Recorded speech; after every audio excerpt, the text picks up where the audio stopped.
नमस्कार, स्वागत है आपका। मैं हूं आपके साथ रोहित पुनेठा। वक्फ बिल पर देश की राजनीति इस समय गरमाई हुई है जबरदस्त तरीके से। बुधवार को वक्फ बिल नए संशोधन के साथ सदन में पेश किया जाने वाला है। इससे पहले सदन में विपक्ष ने खूब बवाल काटा और सदन से वॉकआउट भी कर दिया। इन सब के बीच एनडीए ने भी ये तय कर दिया है कि बुधवार को हर हाल में इस बिल को सदन में पेश किया जाएगा। बिल पर चर्चा के लिए 8 घंटे का समय तय किया गया है। तो बुधवार को क्या होने वाला है, राजनीति इस पर और कितनी गर्माने वाली है, और सबसे बड़ा सवाल यह है कि क्या कभी वक्फ को लेकर ये जो सियासी बवाल है, सियासी घमासान है, ये थम पाएगा। आज इसी पर कुछ खास मेहमानों के साथ हम चर्चा करेंगे। पक्ष विपक्ष दोनों तरफ के मेहमान हमारे साथ रहेंगे, लेकिन सबसे पहले कैसे घमासान मचा हुआ है इस वक्फ संशोधन बिल को लेकर, इस रिपोर्ट में देखिए।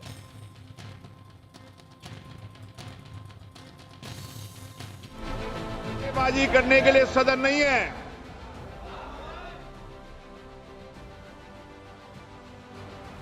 वक्फ बिल पर घमासान, क्यों डर रहे मुसलमान? तारीख हुई तय, विपक्ष में क्यों भय? वक्फ पर विवाद, ओवैसी क्यों बोले बर्बाद?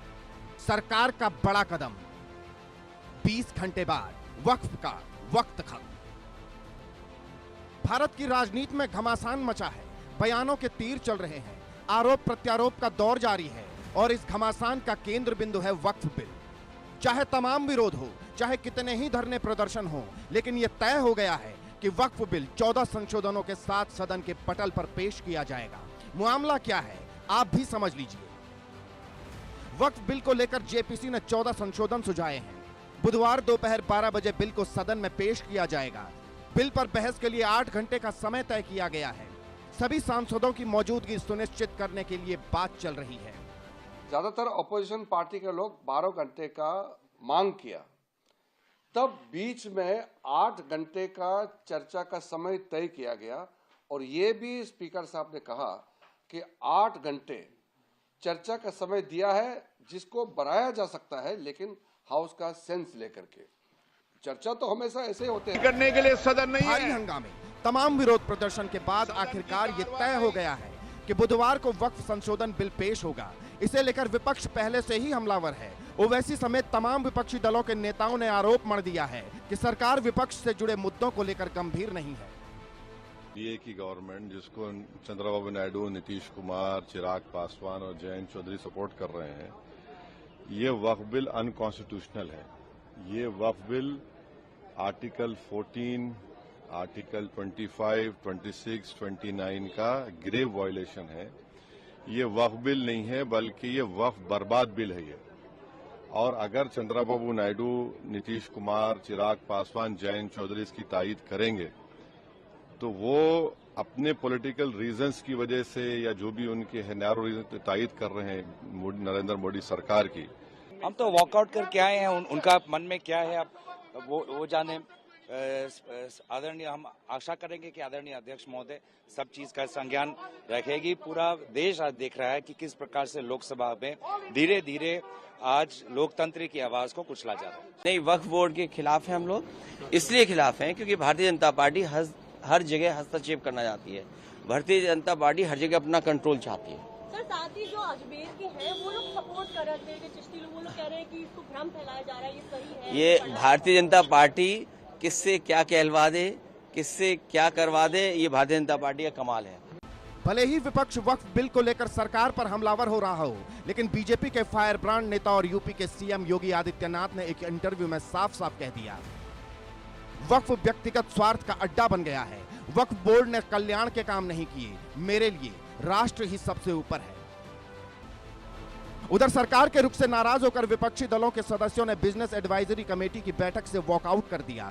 कुल मिलाकर राजनीति गरमाई हुई है, बयानबाजी हो रही है, विरोध भी देखने को मिला है। अब बस इंतजार बुधवार का है। आगे क्या होगा ये तो समय ही बताएगा। Bureau report, India news.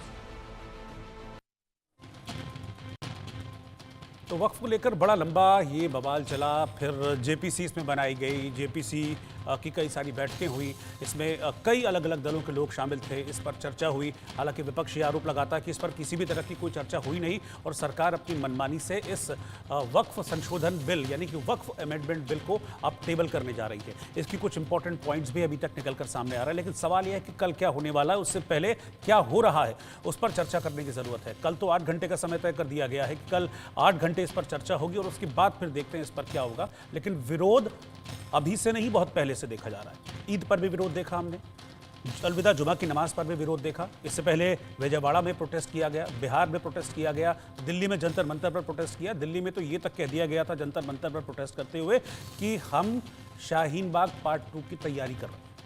अब सोचिए आप कि कितना बवाल इस पर मचा था। कुछ खास मेहमान हैं इस वक्त मेरे साथ चर्चा करने के लिए। रिपोर्ट तो मैंने आपको दिखा दी, मेहमानों से इंट्रोड्यूस कराता हूं, फिर चर्चा की शुरुआत करते हैं। मेरे साथ इस वक्त AK वाजपेयी साहब, जो कि नेशनल सीनियर वाइस प्रेसिडेंट और नेशनल स्पोक्स पर्सन है LJP लोक जनशक्ति पार्टी के। मेरे साथ तहसीन पूनावाला जी, जो कि पॉलिटिकल एनालिस्ट हैं, राजनीतिक विश्लेषक, वो इस वक्त साथ में हैं। और दानिश आज़ाद अंसारी साहब, उत्तर प्रदेश सरकार में अल्पसंख्यक कल्याण मामलों के मंत्री हैं। आप तीनों को बहुत बहुत स्वागत है। लेकिन सबसे पहले वाजपेयी साहब, मैं आपके पास आ रहा हूँ। इस बिल को लेकर बहुत सारी बातें हो रही हैं। सरकार कहती है कि भाई भ्रम फैलाया जा रहा है। आप देख तो लो कि भाई बिल में है क्या, तभी तो आप कहोगे कि अच्छा है या बुरा है। लेकिन फिर भी असदुद्दीन ओवैसी हैं, अखिलेश यादव हैं, कांग्रेस है, बहुत से ऐसे नेता हैं जो इस बिल को मुसलमान विरोधी बता रहे हैं। आपका टेक क्या है सर? देखिए, ऐसा है कि वक्फ बिल को मुसलमान विरोधी बताना एक बात है और ये कंप्लीटली राजनीतिक स्टेटमेंट है। और हाथ कंगन को आरसी क्या, अभी 2 लोग पैनल में हैं और तहसीन तो हमारे मित्र भी हैं और बहुत इंटेलिजेंट हैं, एडवोकेट भी हैं, प्रैक्टिस भी करते हैं। तो ये अगर हमको बताएंगे कमियां 1 2 3 4 5 तो हमको अच्छा लगेगा। देखिए, इसमें हकीकत में क्यों लाया जा रहा है। इनिशियल एक्ट पड़ा था 2013 में, उसके बाद 23 में अमेंड हुआ, उसके बाद 59 में अमेंड हुआ, उसके बाद 95 में अमेंड हुआ, उसके बाद 2013 में कांग्रेस की गवर्नमेंट ने अमेंडमेंट किया और अब हम अमेंडमेंट कर रहे हैं। हम कोई पूरा कानून स्क्रैप नहीं कर दिया, हमने 14 संशोधन उसमें ला रहे हैं और उसके पीछे मंशा बड़ी साफ। मंशा ये है कि किसी तरीके से जो उसमें भ्रष्टाचार है या मिसयूज ऑफ लैंड है, जो जमीन अल्लाह को दी गई, वेलफेयर के जो बेवा लोग हैं, यतीम लोग हैं, गरीब गुरबा है, उनके फायदे के लिए जो होना चाहिए उसको मिसयूज किया जा रहा है। तो 70 सालों में जो कमियां रह गई हैं, उस कमियों को दूर करने की नीयत से ये बिल लाया जा रहा है और पार्लियामेंट में कल चर्चा होगी। जो अमेंडमेंट अगर कोई जायज होंगे, वैसे तो 31 पार्टियां JPC में शामिल थी और 92 लाख ऑब्जेक्शन, सजेशंस, ईमेल्स वगैरह सब आए और उसके बाद 460 पन्नों की JPC की रिपोर्ट बनी हुई। जो ऑब्जेक्शन थे सबको रिकॉर्ड किया गया, कुछ अलाउ किया गया, कुछ डिसअलाउ किए गए। तो उसके बावजूद भी अगर इनको कोई कमी लगती है, चर्चा किस लिए की जा रही है? चर्चा इसीलिए की जा रही है। लेकिन ये भ्रम करना चाहते हैं तो इनको एक बात मालूम होनी चाहिए कि खाली यही खैरख्वाह नहीं है मुसलमानों के या माइनॉरिटी के, हम भी खैरख्वाह हैं, नीतीश बाबू भी खैरख्वाह हैं, TDP वाले भी खैरख्वाह हैं और हम लोग पूरी तरीके से गार्डनिंग का काम करते हैं। हम लोग प्रोटेक्ट करते हैं इंटरेस्ट माइनॉरिटीज का। तो हम कभी ऐसा कोई काम नहीं होने देंगे। और माफ करना, बीजेपी के अलायंस पार्टनर के रूप में मैं ये बात कह रहा हूँ कि बीजेपी हमारे को सम्मान देती है, मान देती है और हमारी बात को मानती भी है। ठीक है, अगर हम उनको कन्विंस करेंगे फौरन मानती है बात को। तो मेरे को ये नहीं समझ आ रहा कि क्यों गुमराह किया जा रहा है। मुद्दे तो उनके पास बहुत है। ठीक है, आप कह रहे हैं कि गुमराह किया जा रहा है और इसमें ऐसा आपत्तिजनक कुछ भी नहीं है जिसको लेकर विपक्ष इतनी हाय तौबा मचा रहा है। तहसीन पूनावाला भी मेरे साथ हैं और आपने कहा तो मैं तहसीन भाई से पूछता हूं ये सवाल। तहसीन, आप मुझे अपना स्टैंड क्लियर कीजिए कि आप इस बिल के फेवर में हैं या विरोध में हैं। पहले तो मैं यही पूछ लूं आपसे, यही क्लियर हो जाएगा। सबसे पहले तो थैंक यू, आपके शो में मुझे शिरकत करने का मौका मिला और इस महत्वपूर्ण विषय पर अपनी बात रखने का मुझे आप मौका दे रहे हैं। और सभी आपके दर्शकों को नवरात्रि की ढेर सारी शुभकामनाएं। 2 चीज मैं कहना चाहता हूँ। देखो, वक्फ में कुछ तो अमेंडमेंट्स की बिल्कुल जरूरत है, इसमें कोई दो राय नहीं है। 100% कुछ अमेंडमेंट्स की जरूरत है। ये नहीं हो सकता है कि कुछ ही 10, 15, 20, 25 परिवार के पास सारा वक्फ का रेवेन्यू जाए। ये सबसे पहली बात। ये बात भी बिल्कुल सही कि जो भी वक्फ के पास जमीन है 8 लाख करोड़ 9 लाख करोड़ जितने भी उसकी वैल्यूएशन है, मुझे नहीं पता, जो अटकलें या फिगर्स दिए जाते हैं हमें, रेवेन्यू जो आ रहा है वो केवल 150-200 करोड़ रुपए आ रहे हैं। तो उतनी जमीन का उतना रेंट नहीं आ सकता, तो रेंट भी ठीक से आना चाहिए, जिसके चलते हुए जो सच्चर कमेटी की भी रिपोर्ट है, गरीब मुसलमानों का भला हो सकता है, उनकी लड़कियां पढ़ सकती है। और मैं क्यों मुसलमान लड़की क्यों, भारत की हर गरीब लड़की को पढ़ना चाहिए, जिसके कारण वो सब लोग प्रगति कर सकते हैं। तो उसमें कोई अमेंडमेंट्स लाने में कोई बुरी बात नहीं है। प्रश्न कहाँ आ रहा है, कुछ लीगल और कॉन्स्टिट्यूशनल सवाल है, और दूसरा प्रश्न जा रहा है वो सरकार की मंशा है।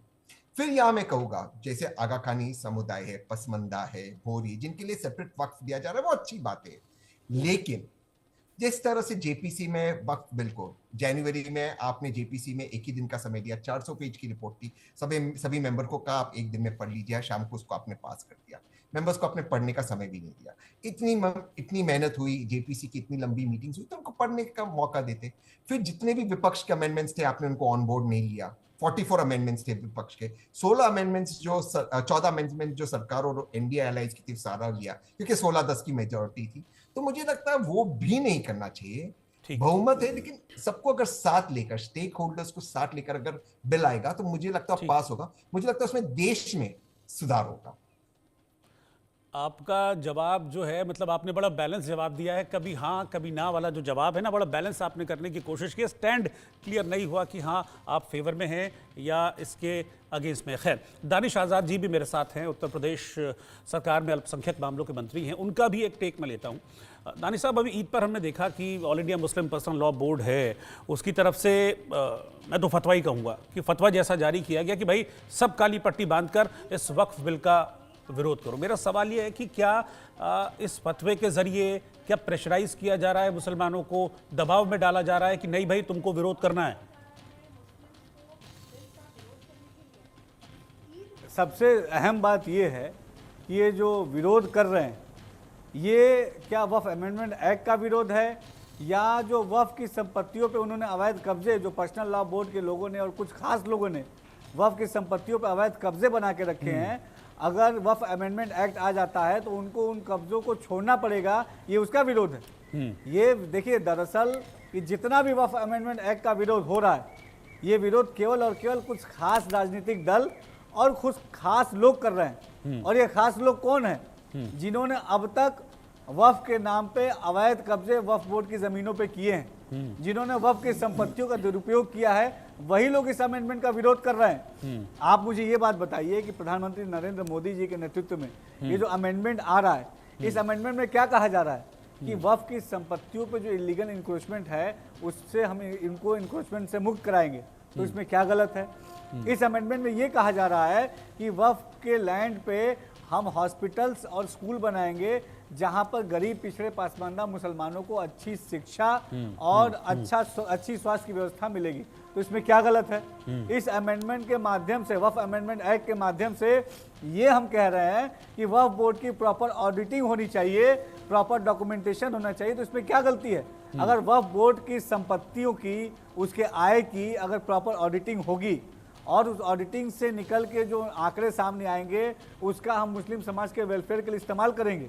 वक्फ के लैंड से जो रेवेन्यू जनरेट होता है, वो गवर्नमेंट उसका यूज नहीं कर सकती। उस जो रेवेन्यू का जो जनरेशन होगा, उस रेवेन्यू का जो यूटिलाइजेशन होगा, वो गरीब मुसलमानों के वेलफेयर के लिए होगा। तो इसमें क्या गलत है?